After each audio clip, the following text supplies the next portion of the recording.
du nouvel Adam. C'est le thème de notre enseignement. Sur les traces du nouvel Adam.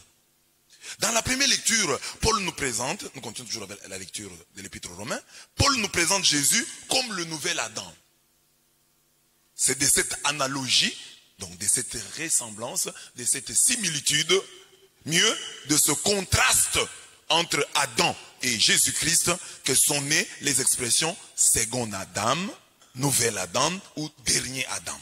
Et ces expressions ne sont pas employées explicitement dans la Bible, mais elles émergent du contexte de la lecture de cette épître de Paul aux Romains. Cette comparaison entre Adam et le Christ met en lumière l'infériorité du premier homme par rapport au deuxième. Le premier homme est inférieur. Donc Adam, ça signifie homme.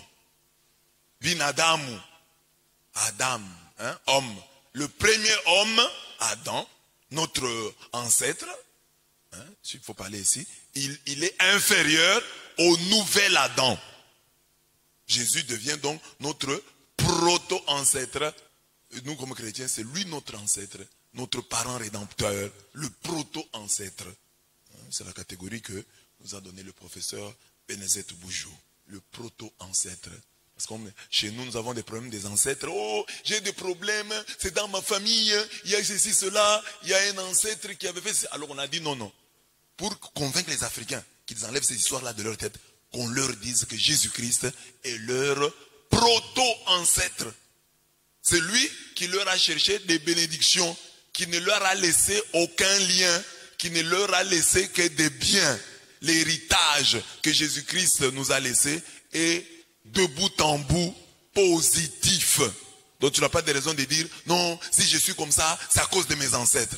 Jésus-Christ est le proto-ancêtre, l'ancêtre des ancêtres, le proto-ancêtre. Mais ici on emploie l'expression nouvel Adam. Ça, le proto-ancêtre, c'est l'expression employée par le professeur Benezet Boujou. L'analogie porte sur le fait qu'Adam et Jésus, en tant que premier-né, apportent à l'humanité deux choses différentes. Adam nous apporte le péché, la condamnation et la mort, tandis que Jésus nous apporte la grâce, la justification et la vie.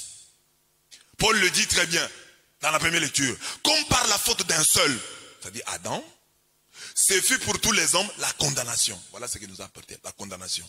Ainsi, par œuvre de justice d'un seul, Jésus-Christ, c'est pour tous les hommes la justification qui donne la vie. De même en effet que par la désobéissance d'un seul homme, le premier Adam, la multitude a été rendue pécheresse. De même aussi par l'obéissance d'un seul, Jésus-Christ, nouvel Adam, la multitude sera-t-elle rendue juste. Romains 5, 18 à 19.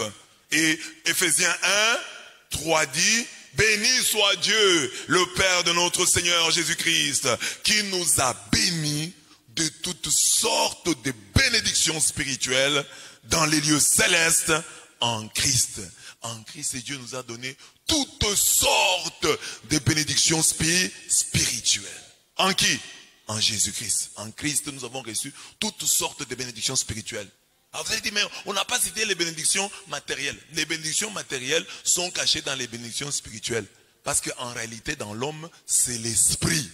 C'est ce qui est spirituel qui est réel, qui est le plus réel.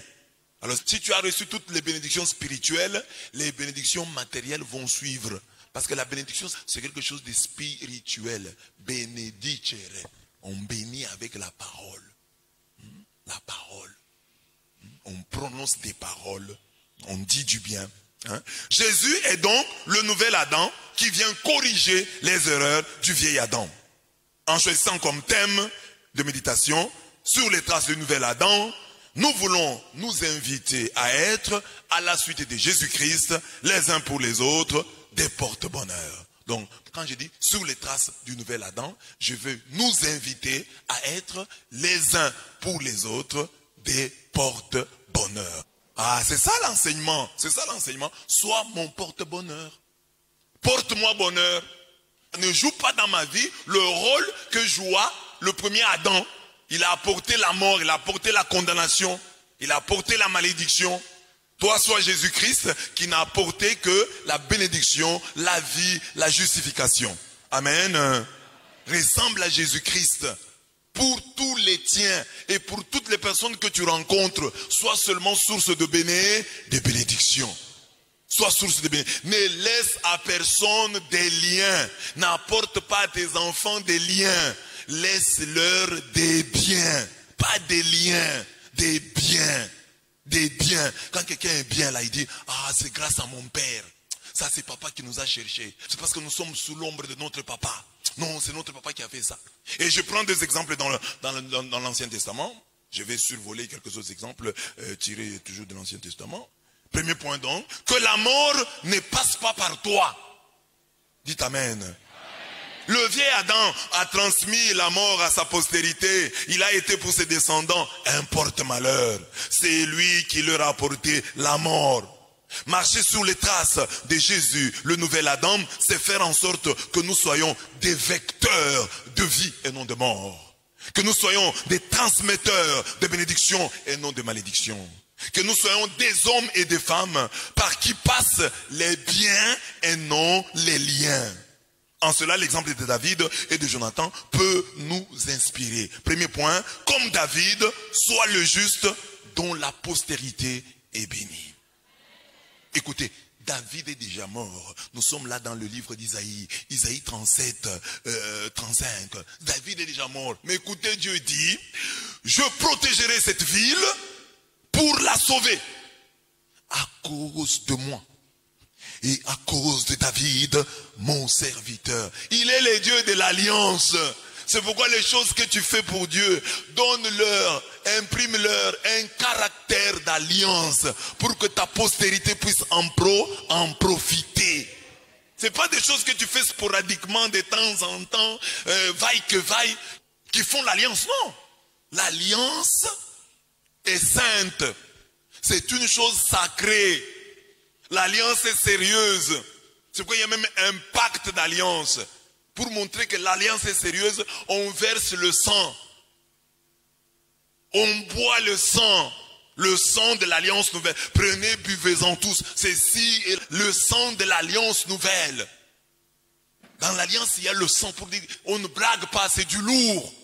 Alors, ce que tu fais pour Dieu doit porter le sceau de l'alliance. Ta prière, le sceau de l'alliance. Tes offrandes, le sceau de l'alliance. Ton engagement, le sceau de l'alliance. Tout ce que tu fais pour Dieu doit porter le sceau de... Pour Dieu, on ne fait pas des choses de temps en temps et vaille que vaille. Il est le Dieu de l'alliance. Je ne cesse de vous le dire. Et il ne se sent concerné que par ceux qui portent le sceau de l'alliance. Et Dieu dira, toujours sur David, j'ai trouvé David, mon serviteur. Je l'ai oint de mon huile sainte. Pour lui, ma maison sera ferme. Mon bras aussi le rendra fort. L'adversaire ne pourra le tromper. Le pervers ne pourra l'accabler. J'ai toujours établi sa lignée et son trône comme les jours des cieux. Si ses fils abandonnent ma loi, ne marchent pas selon mes jugements, s'ils profanent mes préceptes et ne gardent pas mes commandements, je visiterai avec des verges leurs péchés. Je vais fouetter leurs péchés. Avec de coups leurs méfaits. Mais sans retirer de lui mon amour. Je vais frapper ses enfants. Mais mon amour, je ne le retirerai jamais. Je ne faillirai jamais dans ma vérité. Point ne profanerai mon alliance. Vous avez compris. Il dit, je ne profanerai pas mon alliance. Je ne dédierai jamais le souffle de mes lèvres. Une fois j'ai juré par ma sainteté. Mentir à David, jamais. Sa lignée à jamais sera. Et son trône comme le soleil devant moi. Désirez l'alliance, cherchez l'alliance. Donnez à vos engagements la couleur, l'odeur et la profondeur de l'alliance. Psaume 88, 21 à 37. Ce texte est d'une grande limpidité. La postérité de David est bénie pour toujours. Dieu peut frapper ses enfants s'ils pêchent, mais jamais il ne leur retirera son amour, car il ne peut mentir à David. Le roi David lui-même croyait en cette alliance lorsqu'il dit, il croyait tellement en cette alliance qu'il a dit un jour, j'étais jeune et puis j'ai vieilli, je n'ai jamais vu les justes abandonnés, ni s'aligner mendiant du pain. Tout le jour, le juste, il a pitié et il partage. Sa lignée sera en bénédiction. Voilà le travail de tout parent. Vous tous ici, vous êtes des futurs parents. Pour ceux qui ne le sont pas encore, vous êtes des futurs parents. Si vous aimez vos enfants, posez des actes dont ils profiteront. Soyez pour eux des porte-bonheur. Il ne faut pas que vos enfants, un jour, ils ont un problème, commencent à chercher dans la vie de leur papa, dans la vie de leur maman, ce qui s'est passé. Des filles qui sont ici, vous sortez avec les hommes mariés. Mais tu sais, j'ai des malheurs. Donc tes enfants vont vivre ça. Toi-même, tu le vivras. Ça t'arrivera. Quelque part. Ce que tu as semé, tu le moissonneras. Tu as volé les hosties quand tu étais acolyte. Tu as volé une bouteille de vin. Tu es parti boire. Tu as volé les micros de l'église. Tu as volé la Bible du prêtre. Tu as volé le téléphone du curé. Ça va te poursuivre. Si tu aimes tes enfants, cherche-leur des bénédictions. C'est ça ton rôle, chercher des bénédictions aux enfants. Marquer positivement le cœur de Dieu pour que tes enfants puissent en tirer les fruits. Jeunes, c'est à vous que je parle. Les grands qui sont ici, là, bon, c'est un peu trop tard pour certains d'entre eux. À 7 heures, c'est devenu difficile. Parce qu'ils ont déjà semé des mauvaises semences. Les papas qui sont des militaires, là. Si votre père est militaire, combien de fois il a volé l'histoire d'autrui, des civils? Ça aura un impact sur ta vie. J'étais jeune et puis j'ai vieilli. Je n'ai pas vu le juste abandonné. Ni sa postérité mendiant le pain. Papa, vous devez avoir la bénédiction. Hein? Vous devez avoir la bénédiction. Mais vos enfants, pensez à vos enfants. Comment vos enfants vont-ils vivre sur cette terre? Vous leur laissez quoi? Si vous aimez vos enfants, évitez d'être pour eux source de malédiction. Ce qui a valu à David cette belle alliance, c'est d'abord son humilité. Il a, en dépit de tout, gardé un cœur d'enfant pour son Dieu. David, c'est ça la grandeur de David. David, vous direz, mais David a pris la femme d'autrui. Oui, mais il y a quelque chose qui a annulé tout ce péché-là. L'humilité de David. Comme je vous dis toujours, tous les péchés iront au ciel, sauf l'orgueil. Toutes les vertus iront en enfer, sauf l'humilité. Dans la vie, revêtons-nous d'abord d'humilité. D'humilité. Regarde David, il a pris la femme d'autrui. Mais quand le prophète lui dit, il dit, c'est vrai, que Dieu me pardonne. À l'instant, il n'a pas fait marcher le prophète. Il a reconnu. David dansait devant Dieu. Pendant tout ce avant qu'il ne soit roi, il dansait. Après, il dansait. Il chantait, il composait. Nous avons les psaumes ici. Humilité. Il avait gardé pour son Dieu, dans les hauts comme dans les bas, un cœur d'enfant. C'est ça que Dieu vous demande. Et il pouvait dire, le sacrifice qui plaît à Dieu, c'est un esprit brisé. Tu ne rejettes pas un cœur brisé et broyé. Dieu ne peut pas rejeter un cœur brisé et broyé. Soyez brisés, mes frères. Soyons brisés. Même si parfois devant les hommes, tu peux dire des choses, essayer de te défendre. Mais quand tu rentres en toi-même, tu dis non, j'ai commis une erreur. J'ai commis une erreur. Je suis... Vous voyez par exemple les Branhamistes aujourd'hui. On leur dit la prophétie là n'a pas eu lieu. Regardez comment ils se battent comme des diables dans un bénitier. Ils essayent de justifier des choses. Ils commencent même à nier que non, la biographie de Branham là, c'est pas authentique. Ils disent non, ça c'est pas reconnu. Branham n'a jamais dit ça. Ils souffrent, ils disent non, ce n'a jamais été vrai. Branham n'a jamais dit ça. Certains disent ça. D'autres disent non, elle s'est accomplie. L'endroit où Branham avait dit, cet endroit-là est déjà englouti, il y a des requins là-bas. Hier, j'ai cherché par Google Maps, j'ai trouvé que l'endroit-là existe. Ça existe jusqu'aujourd'hui. Et c'est en plein centre de Los Angeles. Ce n'était même pas au bord. Ça existe. Donc, ils ne sont pas des gens brisés. Quand tu es brisé, au moins tu peux la fermer. Quand tu n'as pas d'argument, tu t'étais seulement, tu dis, bon, ça vraiment c'est compliqué. Mais ils veulent justifier. Ça ne sont pas des gens brisés. Quand tu es brisé, tu vas même fermer la bouche. Tu fermes seulement la bouche. Que Dieu te brise d'abord. Que Dieu te brise. te donne un cœur d'enfant. Ça, c'est plus important que tout. Tu construis pour Dieu, tu prêches pour Dieu. Mais quand tu n'as pas un cœur d'enfant, ça ne sert à rien. Mais quelqu'un peut pécher, faire tout ce qu'il fait, mais il a un cœur d'enfant. Ça touche Dieu, parce que Dieu est notre Père. Et tout ce qu'il nous demande, c'est d'être ses enfants, avant d'être ses champions. Il y a des gens qui se battent d'abord pour être les champions de Dieu. Dieu n'a pas besoin des champions. Dieu a besoin des enfants.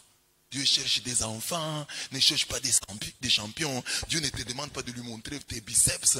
Montre-lui seulement que tu es un enfant. Montre-lui ta filiation, ton esprit filial. Je suis ton enfant.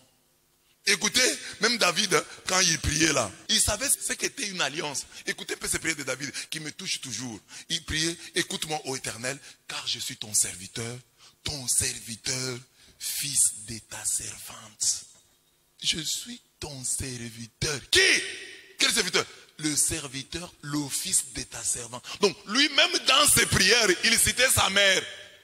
Et il est dit encore, ça c'est Psaume 116, 16, mais il est dit encore dans Psaume 86, 16. Il dit, tourne vers moi les regards et aie pitié de moi, donne la force à ton serviteur et sauve le fils de ta servante.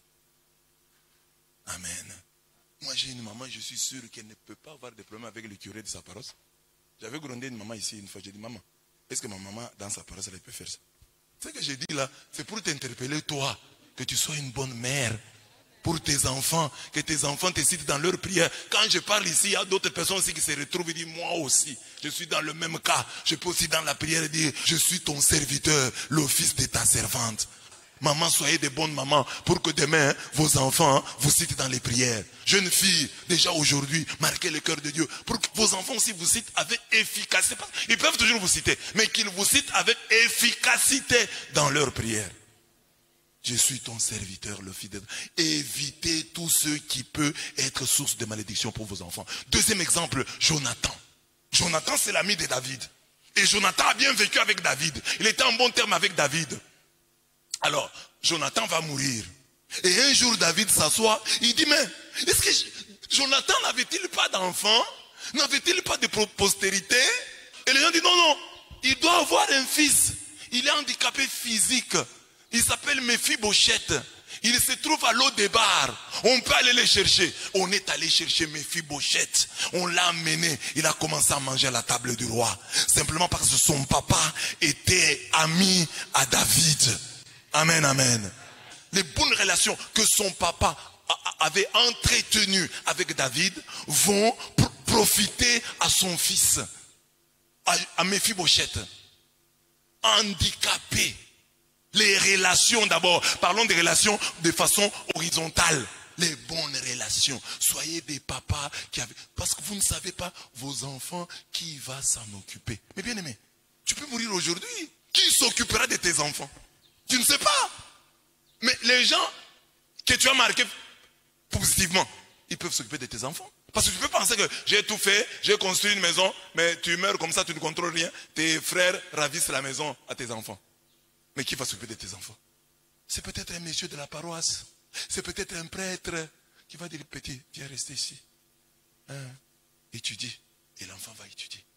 Mais toi, tu as des problèmes avec les gens. Tu as des problèmes avec tout le monde. Tu crois que tu seras toujours là pour veiller sur tes enfants. Non! Tu ne seras peut-être pas là. On peut tous mourir à n'importe quel moment. Alors, maintenant, si tu aimes tes enfants, entretiens de bons rapports avec tout le monde. Ne méprise personne. Quelqu'un qui a des enfants tâchera de bien vivre avec tout le monde autant qu'il le peut. Un des textes d'hier nous disait, soyez en paix avec tout le monde autant que cela dépend de vous. Ah, autant. Vous avez fait de votre mieux. Si quelqu'un vous rejette, que ce soit de sa faute. Jonathan. Bonne relation avec David. Aujourd'hui, Méphibosheth en profite. Ne sois pas Yel de Bethel. Yel de Bethel a créé l'amour dans sa famille. Ne sois pas Cam pour avoir vu la nudité de son père, a créé des problèmes à son enfant Canaan. Ne sois pas Géasi pour avoir été cupide de voleur. Géasi a amené à sa famille la lèpre. La lèpre est restée attachée à sa famille à cause de sa cupidité. Sois une source de bénédiction pour les tiens. Tes enfants, ta postérité. La relation David-Jonathan, j'ai parlé dans le sens horizontal, toutes ces personnes que nous rencontrons, marquons-les positivement afin que ces relations profitent à nos enfants. Jonathan, David, au plan horizontal, soignons les relations avec tout le monde. On ne sait pas qui va t'aider demain. Alors au plan maintenant horizontal, spirituel, j'ai dit Jonathan, David, David étant une image du Christ, soignons nos relations avec le Christ, de telle sorte que nos enfants puissent en profiter. Tous les enfants que nous mettons au monde, quelque part, sont des Méphibosheth, sont des garçons handicapés, qui ne savent pas marcher, qu'on doit porter. Alors pour que tes enfants soient portés des mains, toi Jonathan, vis bien avec Jésus-Christ. Jésus-Christ, le fils de David. Et Jésus-Christ, le fils de David, lui, est positif. David, lui, il prend seulement Méphibosheth, il le met à sa table. Mais il est incapable de le guérir. Mais Jésus-Christ est capable de guérir Méphibosheth. C'est pourquoi quand Bartimée crie, lui qui était aussi handicapé, il dit Jésus-Christ, il ne dit pas fils d'Abraham, il dit Jésus, fils de David, aie pitié de moi. Parce qu'il dit David avait un cœur compatissant envers les gens comme nous.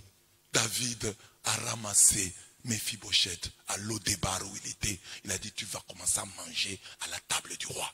On va te donner des serviteurs, on va te donner des concessions.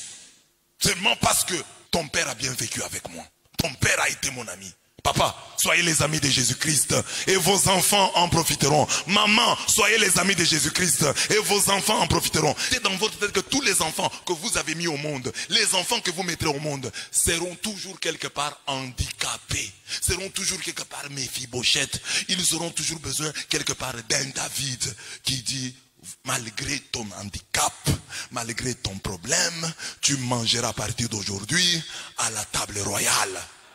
Et les gens qui mangent à la table royale, je vous ai déjà montré ici, il y a des ministres qui ne rencontrent pas Fachi, qui viennent aussi pour profiter de les rencontrer ici. Mais si quelqu'un est tous les jours à la table du roi, parfois il dépasse même un ministre. C'est lui qui souffle, s'il a des informations. C'est qu'il dit, chaque jour, il parle avec le président. Mais il y a des ministres qui ne parlent pas chaque jour avec le président. Mais Méphibosheth à la table du roi. On lui donnait des dossiers, je suis sûr. On lui confiait des dossiers. Présentez un peu ce dossier à David. Quand ils sont à table, ah, monsieur, monseigneur le roi, il y a un monsieur là qui habite à Kamalondo. Il a dit ceci. Ah bon, il a dit ça, voilà. Mais est-ce que vous pouvez me le faire venir? Oui, je vais l'appeler. Méphibosheth à la table du roi. Il n'est pas ministre, mais il fait partie du gouvernement parallèle. Parce que partout, il y a toujours des gouvernements parallèles, même si vous ne le savez pas. Il y a toujours des gouvernements parallèles. Il y a ce qui est officiel là. On vous a nommé Dirkaba. Mais il y a le fils du ministre. Il est plus que toi. Il n'est pas Dirkaba. Toi, c'est officiel. Mais comme on a dit, il ne faut pas mettre son fils. Il ne l'aimait pas. Mais lui, il est plus que toi. C'est que le fils dit, papa suis. Parce qu'il dit, celui-ci ne peut pas me vouloir le mal. Mais toi, il te soupçonne d'abord. Il dit qu'il l'a mis ici. Il est ici, c'est dans le cadre du parti. Non, je ne suis pas sûr. Je n'ai pas. Donc c'est un dossier, on va te le cacher, on va donner au fils. Courage, ainsi va la vie. Ne te plains pas trop. Deviens aussi ministre, tu comprendras. Si des liens familiaux nous ont cachés à l'Odébar, les bienfaits de nos parents nous ramèneront à Jérusalem. Les bonnes relations de nos parents feront de nous des commensaux du roi. Elles nous donneront des terres et des serviteurs. Soyons des hommes de relations et soignons toutes les relations que Dieu nous donne. Vous aussi ne soyez pas timides. Quand il y a une relation, arrachez-la. C'est pour vous, mais c'est aussi pour vos enfants. Je termine avec le texte que j'ai lu lors de mes messes des prémices. Je l'aime beaucoup. Heureux ces serviteurs que le maître trouve à son retour, occupés de la sorte. Il ne s'agit pas de servir Dieu vaille que vaille. Il ne faut pas servir Dieu de temps en temps. Dieu, il faut le servir 24 heures sur 24, à temps plein. Pour que quand il vient, il te trouve à son service. Alors j'ai dit ici, quelle incurie au service de Dieu ne passe pas par toi. Jésus tout petit, il dit à ses parents qui le cherchaient, ne savez-vous pas que je dois rester aux affaires de mon Père? Moi, je dois travailler pour mon Père. Jésus était là 24 heures sur 24 au service de son Dieu. Écoutez, Jésus revient à la maison. De nouveau, on s'y retrouva en grand nombre, si bien qu'il ne pouvait même plus manger. Jésus était au service de Dieu 24 heures sur 24 à temps plein. Et c'est ça qu'il nous prêche dans l'évangile de ce jour. Il dit, heureux ces serviteurs que le maître en arrivant trouvera en train de veiller. En vérité, je vous le dis, il se scindra, les fera mettre à table et passant de l'un à l'autre, il les servira. Ceux qui le servent, Jésus les servira. Jésus se scindra, Jésus nous mettra à table et passant de l'un à l'autre, il nous servira. Qu'il vienne à la deuxième ou à la troisième veille, s'ils trouvent les choses ainsi, heureux seront-ils. Quel est donc l'intendant fidèle, avisé, que le maître établira sur ces gens pour leur donner en temps voulu leur ration de blé. Heureux ces serviteurs que son maître en arrivant trouvera occupés de la sorte. C'est l'évangile que j'avais choisi à l'époque pour mes messes de prémices quand je suis devenu prêtre. 27 ans après, je puis dire, j'ai quand même été fidèle à la mission. Parce que si le Christ rentre, il me trouvera occupé de la sorte. C'est vous d'ailleurs qui avez pitié de moi. Mais M. Blaise prêche tout le temps. On l'a vu prêcher ici, on l'a vu prêcher. Il prêche tout le temps. Heureux ces serviteurs que son maître trouvera occupé de la sorte. Mais bien aimés, nous sommes là. Si tu trouves un travail, la grâce trouve un travail. On dit, bon, ce travail ici, c'est pour 6 jours.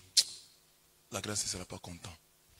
C'est un contrat à durée déterminée. Maman Karine ne sera pas contente. Tout le monde veut un contrat à durée indéterminée. Pour ce qui est temporel, pour ta nourriture, pour ta famille, là tu veux un contrat à durée indéterminée. Tu veux un travail à temps plein. Tu veux être engagé. Mais pour Dieu, tu veux les servir vaille que vaille. Sur les traces du nouvel Adam, j'ai dit premier point, que la mort ne passe pas par toi pour entrer dans ta famille. Ne laisse pas tes enfants des liens, ne laisse pas à la postérité des liens, laisse-leur des biens. Fais-leur du bien. Ton alliance avec Dieu, que tes enfants en profitent, que ta postérité en profite. Deuxième point, conformément à la deuxième lecture à l'évangile.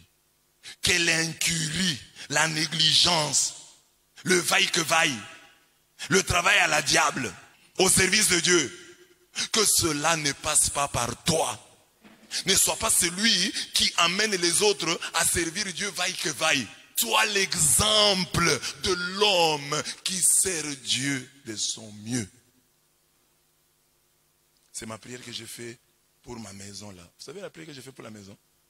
Quand j'ai construit cette maison là, c'est une maison prédication. Je voudrais que les générations futures, parce que les gens viendront, l'abbé Blaise, il prêchait beaucoup, il a eu quoi? Que cette maison reste des souvenirs. Que les jeunes générations retiennent ça, que quand tu sers Dieu, Dieu te sert. Que les jeunes générations, c'est pas une maison, c'est un sacrifice que j'ai fait. Parce que vous voyez, moi je vais rester là-bas dans cette maison-là, c'est comme ça. Je vais monter là-bas. Tous les jours. Non, c'est une maison prédication. Je veux prêcher. Parce qu'il va dire, Abbé Blaise faisait tout ça, il a eu quoi? D'ailleurs on vous dit ça. C'est ce que je vous transmets, vous les jeunes. Retenez, ne dites pas dans votre vie que pour être bien dans cette vie, il faut seulement être médecin. Non, Dieu paye. Alors vous avez compris? Travaillez pour Dieu et transmettez cette flamme-là à la génération future. Transmettez à vos enfants que papa pour le travail de Dieu, que maman pour le travail de Dieu. Papa peut mourir, maman peut mourir. Maman aime le travail de Dieu. Maman travaille pour Dieu. Travailler pour Dieu, c'est pas seulement venir à la prière. Travailler pour Dieu, c'est-à-dire qu'à la paroisse ici, qu'est-ce que je veux? On doit vous voir comme les mamans qui sont ici. Maman passant qui dit, j'aurai une réunion avec les jeunes filles. Je vais leur parler de ceci. Oh, c'est le travail que les mamans devaient faire. C'est dans le travail de Dieu. C'est pas mon travail. Tu vas voir une fille ici, tu vois seulement une fille ici, que celle-ci ne se lave pas bien. Quand elle passe comme ça, vous sentez un peu... Il faut qu'une maman soit engagée aussi à ça. Une maman aussi, elle a fait de ça son ministère. Un papa qui fait aussi des histoires à l'église ici. Les choses marchent, c'est grâce à ce papa. Si ça marche, c'est grâce à papa tel. Parce que vous attendez, vous dites, oh, je vais commencer à servir Dieu quand je serai. Non, je reviens à ce que je vous ai dit dimanche. Malheur à moi si je n'annonce pas l'évangile. Maudit soit celui qui fait avec négligence le travail de Yahweh. Jésus-Christ, le nouvel Adam, nous a transmis les virus du travail apostolique. Il nous a transmis les virus du travail apostolique bien fait et à temps plein. Ne transmettons pas aux générations futures l'incurie, le manque total de soins, l'insouciance, la mollesse, le laisser-aller, la négligence au service du Seigneur. Je voulais vous transmettre ce feu.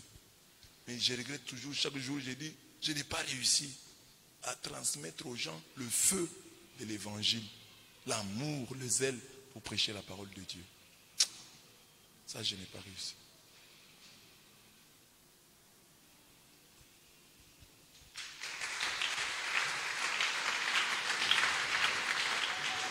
Prions le Seigneur. Fais de moi un porte-bonheur. Je veux être ce que David a été pour sa postérité. Ce que David a été pour la vie de Jérusalem. Je veux être un porte-bonheur. Fais de moi un porte-bonheur. Fais de moi un porte-bonheur pour ma famille, pour mes frères, pour mes soeurs. Fais de moi un porte-bonheur. Je t'en supplie, Seigneur. Que la mort ne passe pas par moi. Que l'incurie à ton service ne passe pas par moi. Ô Dieu de gloire, je veux être un porte-bonheur pour les gens de ma famille, pour les gens de mon église, pour tous ceux que je rencontre.